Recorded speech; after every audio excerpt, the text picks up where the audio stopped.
वसईतील ज्येष्ठ पत्रकार हरिहर बाबरेकर यांचे निधन.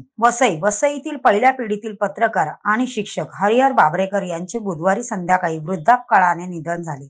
ते 81 वर्षाचे होते. गुरुवारी सकाळी वसईच्या पाचूबंदर येथील स्मशानभूमीत बाबरेकर यांच्या पार्थिवावर अंत्यसंस्कार केले जाणार आहेत. हरिहर बाबरेकर वसईच्या न्यू इंग्लिश शाळेत 38 वर्षे शिक्षक म्हणून काम करत होते. शिक्षकी पेशा सांभाळून त्यांनी पत्रकारितेत प्रवेश केला. महाराष्ट्र टाइम्स या दैनिकात वसई वार्ताहर म्हणून कार्यरत होते. बलवंत, वास्तव, स्वेद आदी अनेक नियतकालिकांमधून त्यांनी महारुद्र, इंद्रभूषण, आत्रेय या नावाने लेखन केले.